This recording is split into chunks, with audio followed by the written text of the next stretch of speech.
Développement, éducation, lutte contre les disparités, coexistence, le vivre ensemble, les ingrédients nécessaires à la sécurité en Afrique. C'est le challenge que devra relever le continent. Prospérité en toute sécurité.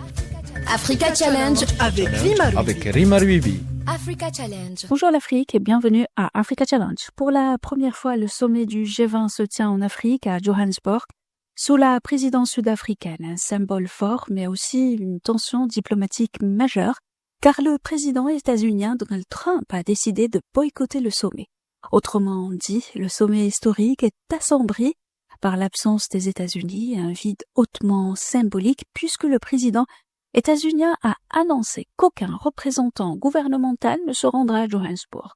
Le prétexte est les priorités du G20 de Johannesburg seraient à l'encontre des vues politiques de Washington, selon des officiels états-uniens. Mais en dépit de cette tension diplomatique, l'Afrique du Sud assume un rôle de leadership ambitieux.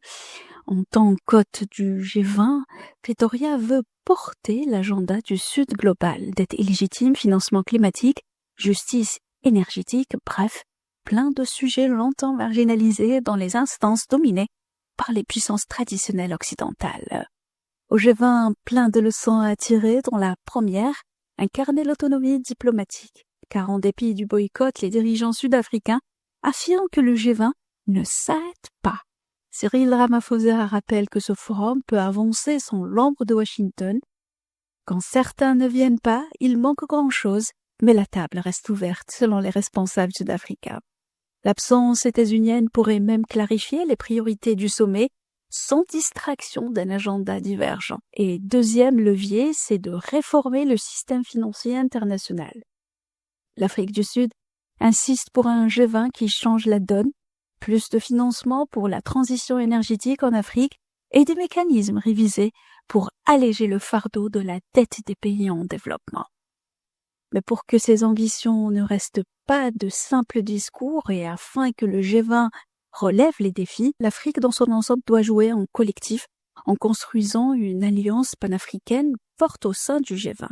D'ailleurs, la présence de l'Algérie à cette édition du G20 est révélatrice d'une volonté africaine de raffermissement des liens au sein même du continent afin de donner plus de voix aux revendications défendues par les pays africains. En conclusion, ce G20 en Afrique n'est pas seulement un événement symbolique, c'est un test concret. Le leadership sud-africain montre que le continent peut revendiquer sa place dans le jeu global, mais pour que cette opportunité porte ses fruits, l'Afrique doit se rassembler, innover et faire entendre sa vision du monde. Le défi est grand, mais le moment est venu, car ce sommet pourrait bien redéfinir le rôle de notre Afrique sur la scène internationale. À bientôt pour une nouvelle chronique, un nouveau challenge. Africa Challenge avec Rima Avec Rima Ruibi. Africa Challenge.